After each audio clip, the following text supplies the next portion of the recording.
আমার স্বামী বিদেশ যাওয়ার জন্য কিছু টাকা ধার জন্য আমার ছোট দেবরের বাসায় গেলাম। আমার স্বামী আমাকে রেখে বাসায় ফিরে গেল। রাতে খাওয়া দাওয়া সেরে আমার দেবরকে টাকার কথা বললাম। আমার দেবর বলল, টাকা দিতে পারি, তবে একটা শর্ত আছে। বন্ধুরা, আমার স্বামী বিদেশ যাবার চেষ্টা করছে। ইদানিং মিস্ত্রি কাজ করে সংসারের ভরণ পোষণ চলে না। প্রতি মাসে কিছু পরিমাণ টাকা খরচ হয়ে যায়। বিগত 3 বছরে প্রায় 40,000 টাকা খরচ হয়ে গেছে। দিন দিন টাকার পরিমাণ বেড়েই চলেছে। চোখে মুখে সর্ষে ফুল দেখতে পেলাম। গ্রামের একজন প্রবাসী ভিসা দেওয়ার অফার দেয়। আমার স্বামী বিদেশ যাওয়ার ইচ্ছে জাগল। ভিসা বাবদ 3,20,000 টাকা মতো লাগবে, কিন্তু হাতে টাকাগুলি বলতে মোটেও নেই। উপায়ন্ত না দেখে আমার ভাসুর অমিতের মাধ্যমে ব্যাংক হতে বিভিন্ন মানুষের নামে 50,000 টাকা ম্যানেজ করা হলো। বাকি টাকার কোনো ব্যবস্থা কিভাবে করি, পথ পাচ্ছিলাম না। একদিন আমরা বসে আলোচনা করলাম যে শহরে আমার স্বামীর 2 জন মামাত ভাই থাকে, তাদের বাসায় গেলে কোনো সাহায্য পাওয়া যায় কিনা দেখা যেতে পারে। যেই ভাবা সেই কাজ। আমরা দিনক্ষণ ঠিক করে প্রথমে আমার দেবরের বাসায় গিয়ে উঠলাম। দেবর অবিবাহিত, সরকারি ভালো চাকরি করে ভালো মাইনে পায়। তাছাড়া ভালো আউট ইনকাম তার, সেজন্য কোনো অভাব নেই বললে চলে। সামনে বিয়ে করার প্ল্যান আছে বিধায় বিরাট আকারের একটি বাসা নিয়ে থাকে। আমরা বিকেলে দেবের বাসায় গিয়ে পৌঁছালাম। আমাদেরকে দেখে সে আশ্চর্য হয়ে গেল। সে বলল, আপনারা কোথায় হতে এলেন, কিভাবে এলেন, কি উদ্দেশ্যে এলেন?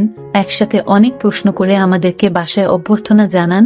আমরা বাসায় ঢুকলাম, হাত মুখ ধুয়ে ফ্রেশ হলাম। দেবর বাড়ির সবার কথা জানতে চাইল, তাদের ও আমাদের বাড়ির সবার কথা তাকে জানালাম। আমরা যাওয়ার কিছুক্ষণের মধ্যে কাজের বুয়ার সাথে আমাদের সকলের জন্য রাতের খাবার তৈরির তাকে আদেশ দিয়ে দিল।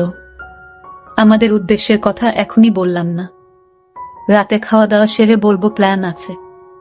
সন্ধ্যের সামান্য পরে আমার স্বামী বলল, আমি একটু আমার আরেক ভাইয়ের বাসা থেকে ঘুরে আসি, তারপর রাতে একসাথে খাওয়া দাওয়া করে কথা বলবো। দেবর বলল, রাতে ঠিক চলে আসবেন তো ভাইয়া? আমার স্বামী বলল, হ্যাঁ। তাহলে জানা শোনেন, যদি রাতে আপনি না আসেন আমি কিন্তু ভাবিকে আস্ত রাখবো না বলে দিলাম। এই বলাতে আমরা 3 জনেই অট্টহাসিতে ভেঙে পড়লাম। আমার স্বামী চলে গেল। আমি আমার শিশু বাচ্চাকে খাওয়ালাম এবং তাকে ঘুম পাড়িয়ে দিলাম। আমরা দেবর ভাবি সোফায় বসে টিভি দেখছিলাম আর রাজ্যের নানা কথাতেই মশগুল হয়ে গেলাম। কথার ফাঁকে আমাদের উদ্দেশ্যের কথা বললাম। তোমার ভাই বিদেশ যেতে চায়, কিন্তু টাকার খুব অভাব। মোটামুটি টাকা জোগাড় করেছি, আরো 1 লাখ টাকা দরকার, তুমি দিতে পারবে ভাই? আমি কথাটা উপস্থাপন করলাম। দেবর বলল, এত টাকা আমি একসাথে এখনো দেখিনি বলে দুষ্টুমির ছলে সোফায় কাত হয়ে পড়ে গেল। অভিনয় করার দরকার নাই বলে আমি তাকে টেনে তুললাম। এরপর আমরা রাতের খাবার খেয়ে নিলাম। আমার স্বামী সেদিন রাতে বাসায় আসলো না। তার জন্য অপেক্ষা করে রাতে আমরা শুয়ে রইলাম। নতুন জায়গা, তেমন ভালো ঘুম হলো না। সকালে স্বাভাবিকভাবে নাস্তা সেরে নিলাম। আমার স্বামী আসলো, তাকে নাস্তা দিলাম।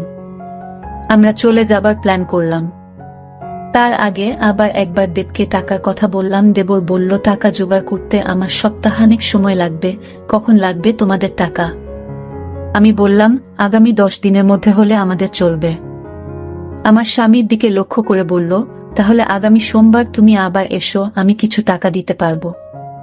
বাকি টাকা তুমি অন্য কোথাও সংগ্রহ করতে পারো কিনা দেখ। আমার স্বামী কি যেন চিন্তা করলই, তারপর বলল, তাহলে আমি তোর ভাবিকে রেখে যাই। তুই যত তাড়াতাড়ি পারিস টাকা জোগাড় হলে তোর ভাবিকে পাঠিয়ে দিস, কেমন? আমি আপত্তি করলাম। আমার স্বামী আড়ালে নিয়ে আমাকে বলল, যদি আমরা কেউ সামনে না থাকি তাহলে সে যদি টাকার কথা ভুলে যাবে। আর তুমি এখানে থাকলে এমন কিছু ঘটবে না। তুমি এখানে থাকো, টাকা যে কোনো উপায়ে আমাদের পেতে হবে। আমি বাড়ি গিয়ে বাকি টাকা জোগাড় করতে হবে। আর তুমি বুঝিয়ে সুঝিয়ে বেশি টাকা নিতে পারবে কি না দেখবে। আমি রয়ে গেলাম। আমার স্বামী চলে গেল। আমার স্বামীকে গাড়িতে তুলে দিয়ে 1 ঘন্টার মধ্যে দেবর ফিরে আসলেও দিনে কোনো প্রকার দুষ্টুমি করেনি। রাত হলো, সে রাতের কথা। কিছুক্ষণ পর বলছি, রাত প্রায় 9টা বাজলো। আমরা রাতের খাওয়া দাওয়া সেরে নিলাম। এবার ঘুমানোর পালা। আমি আমার শিশু সন্তানকে পাত্রে দুধ খাওয়ায় ঘুম পাড়িয়ে নিলাম। আমি বিছানায় গিয়ে শুনলাম দেবর টিভি অন করে সোফায় আরাম করে বসল। বসে আমায় ডাকলো, ভাবি সোফায় আসো। আমি কোনো জবাব না দিয়ে বিছানায় শুয়ে রইলাম। একবার আমাকে ডেকে সাড়া না পাওয়ায় সোফা হতে উঠে আসলো এবং আমাকে ভাবি বলে ডাকতে লাগলো। আমি সাড়া না দিয়ে পারলাম না। বললাম, অনেক রাত হয়েছে, ঘুমিয়ে পড়ো। এরপর সে বিছানায় গিয়ে শুয়ে পড়ল। কতক্ষণ ঘুমালাম জানি না, আমার ঘুম ভেঙে গেল। আমার ঘুম ভাঙলে আমি তাকে বুঝতে দিলাম না। বুঝতে পারলাম ঘুমের মধ্যে কি ঘটনা ঘটে গেছে। ভাবলাম আর থাকবো না, চলে যাব। তাই সকালে নাস্তা খেয়ে রেডি হলাম। তখনই মনে হলো এভাবে চলে গেলে স্বামীর টাকা জোগাড় হবে কিভাবে। নানান কথা ভাবতে ভাবতে সকাল 9টায় আমাকে একটা মোবাইল ফোন দিয়ে দেবর বলল অফিস হতে আমি যোগাযোগ করতে পারি, তাই এটা দিলাম। এই বলে সে অফিসে চলে গেল। আমি একা তার পথ চেয়ে বসে রইলাম।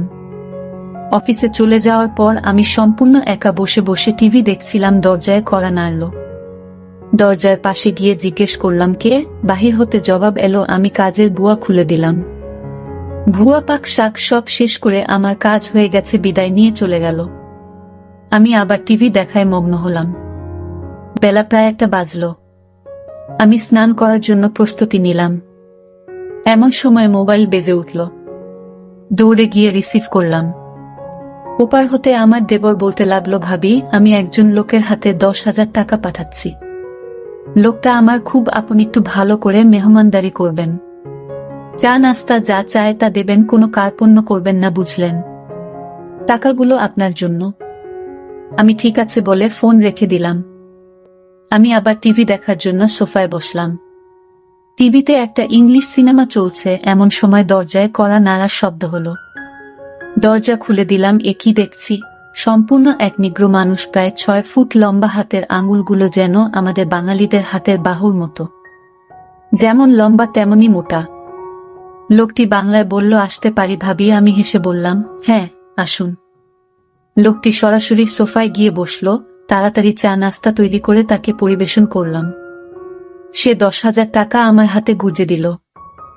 আমার খাতিরদারি তার নাকি বেশ ভালো লেগেছে। বিদায়ের সময় আমার কান্না এসে গেল। সে আমাকে বলল, কেঁদো না, যদি সম্ভব হয় আমি আবার একবার আসবে। তার চলে যাওয়ার পথে এক দৃষ্টিতে তাকিয়ে রইলাম। ভাবলাম সে যদি আমাকে সাথে নিয়ে নিত। বিকাল বেলায় আমার দেবর অফিস হতে ফিরে এসে লোকটির কথা জানতে চাইল, টাকা দিয়েছে কিনা। বললাম হ্যাঁ দিয়েছে। আমার দেবর আশ্চর্য হয়ে আবার জানতে চাইল, তাহলে দিয়েছে? আমি বললাম হ্যাঁ দিয়েছে। তো এতে আশ্চর্য হওয়ার কি আছে? আমার দেবর হেসে উঠে বলল, এমনি দেওয়ার কথা ছিল না। আমি কোনো কথা না বলে চুপ হয়ে রইলাম। আমার নীরবতা এসে যা বোঝার বুঝে গেল। আমাকে বলল, ভাবি দুনিয়াটা বড়ই কঠিন, কেউ কাউকে এমনি টাকা দিতে চায় না, সবাই বিনিময়ে চায়। সে আমাকে ধারে টাকা দিয়েছে, যথাসময়ে এগুলো ফেরত দিতে হবে। আমি তোমাদের টাকা প্রয়োজনের কথা এবং তোমার উপস্থিতির কথা সব জানিয়েছিলাম। তুমি যদি দাদাকে যদি কিছু না বলো তাহলে 1 থেকে 2 লাখ টাকা জোগাড় করে দেওয়া যাবে। শুধু দাদাকে বলবে সব টাকা আমি দিয়েছি, এতে টাকাও জোগাড় হয়ে যাচ্ছে। তখন ভাই বিদেশ যাওয়া নিশ্চিত হচ্ছে। আমি তার কথা নির্দেশ সব শুনছিলাম। উপদেশ শেষ করে আবার সম্মতি জানতে চাইলে আমি কোনো উত্তর না দিয়ে নীরব রইলাম। আমার চোখে ভেসে উঠতে লাগলো। আজকের লোকটির কথা কি নাম কে জানে, জিজ্ঞেস করা সম্ভব হয়নি। খ্রিস্টান না মুসলমান তাও জানা যায়নি, তবে হিন্দু নয় যে সে ব্যাপারে নিশ্চিত। আমার দেবর আমার সম্মতি আবার স্পষ্ট করে জানতে চাইলে বললাম, আমি কি বলবো, তুমি যা ভালো মনে করে তাই করতে পারে। আমার সম্মতির লক্ষণ দেখে বলল, রাতে একজন মেহমানকে দাওয়াত করেছি। কিছুক্ষণ পর কাজের বুয়া আসলো। সে বিকেলে চা নাস্তা তৈরি করার পাশাপাশি রাতের রান্নাবান্না শেষ করে চলে গেল। কে আসছে, কেমন হবে, লোকটি মনের ভেতর একটা চঞ্চলতা কাজ করতে লাগলো। রাত 9টা বাজলেই আমি দেবরকে বললাম, খেয়ে নেবে না, মেহমানের জন্য অপেক্ষা করবে? বলল, না, মেহমান কে আসবে, চলো আমরা খেয়ে নিই। আমরা খেয়ে নিলাম। আমরা বসে বসে টিভি দেখছি। প্রায় রাত 10টা। দরজায় খটখট আওয়াজ শুনলাম, বুঝলাম মেহমান এসে গেছে। আমার দেবর দরজা খুলে দিল। মেহমান ঘরে ঢুকে জানতে চাইল তোমার ভাবি কই। দেবর বলল ভিতরে আছে। দুজনে একসাথে আমি যে ঘরে আছি সে ঘরে চলে গেল। দেবর তার সাথে আমাকে পরিচয় করিয়ে দিল। লোকটি দেবকে উদ্দেশ্য করে বলল, তোমার ভাবিকে তো দেখতে দারুণ লাগছে। আমি 1 মিনিট টিভির দিকে তাকিয়ে আছি। সকালে ঘুম হতে উঠে ফ্রেশ হলাম। তারপর দুজনে চা নাস্তা খেলাম। আমার দেবর সকাল 9টায় অফিসে রওনা হয়ে গেল। আজ কোনো মেহমান আসবে কিনা বলে গেল না। আমার কাছে গতকালে রেখে যাও তার মোবাইলটা কিন্তু আছে। হয়তো যোগাযোগ করবে, না করলে আরো ভালো। আজ বিশ্রাম নেওয়া দরকার। দেবর চলে যাওয়ার পর আমি বিছানায় শুলাম। কেমন জানি একা একা লাগছে। ভুয়া আসলো দরজায়। নক করার সাথে সাথে আমি গিয়ে খুলে দিলাম। বুয়া তার কাজ ঘন্টা দেড়েকের মধ্যে শেষ করে চলে গেল। আমি আবার একা হয়ে গেলাম। ঘরের দরজার খিল মেরে দিয়ে বিছানায় শুয়ে পড়লাম। আজকের দিনের সব ঘটনা ভাবতে ভাবতে হঠাৎ মনে হলো দরজা খুলে কেউ যেন প্রবেশ করছে। ভাবলাম আমার দেবর হয়তো আজ তাড়াতাড়ি ফিরে এসেছে। বিছানা থেকে উঠলাম না। দেবের সাথে দুষ্টুমি করার জন্য ঘুমের ভান ধরে শুয়ে রইলাম। দেবর ঘরে ঢুকে দরজা বন্ধ করে দিল। আস্তে 1 পা 2 পা করে আমার ঘরে প্রবেশ করল।